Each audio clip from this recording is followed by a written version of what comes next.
The infamous Donald Trump has been in the eye of the public for a long while. His seat has been replaced by Joe Biden, ending 4 tumultuous years of Trump. However, it seems like the wounds of the former president's wrongdoings are still hurting.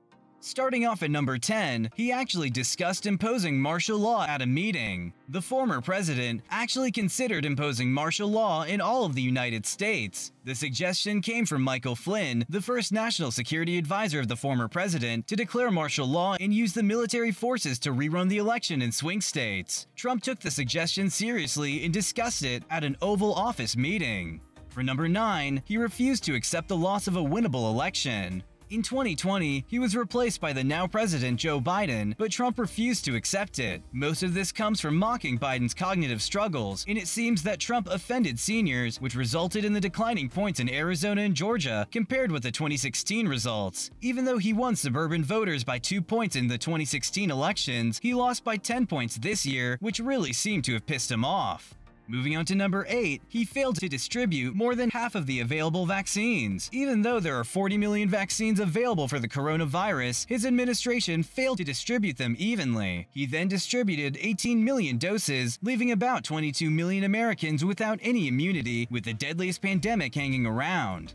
For number 7, he is reluctant to embrace masks. He seemed to support the maskless movement, since at a Tesla rally, he refused to require the use of masks at the White House to announce Amy Coney Barrett's Supreme Court nomination, which symbolizes his COVID response failures. For number 6, he had a jarred fight with reporters during the coronavirus briefings. Trump proudly compared his conferences to a Mike Tyson boxing match, but Americans don't want to watch a boxing match, they want information. In mid-March of 2020, 50.6% supported Trump's handling of the pandemic, however he lost the American people by April and wasn't able to stand up since.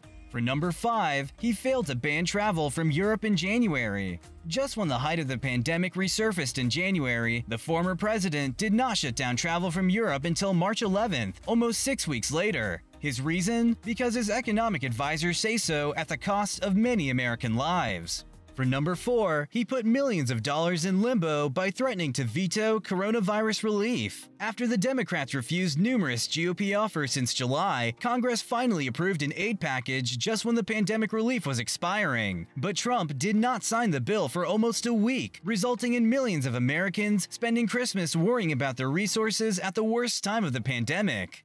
Moving on to number 3, he ordered the drawdown of almost all U.S. forces in Afghanistan and Iraq. The former president talked out of a complete withdrawal and reduced 2,500 troops in each country that appears to have no strategic sense. Despite an ongoing threat, the Americans will have fewer troops in Afghanistan or Iraq.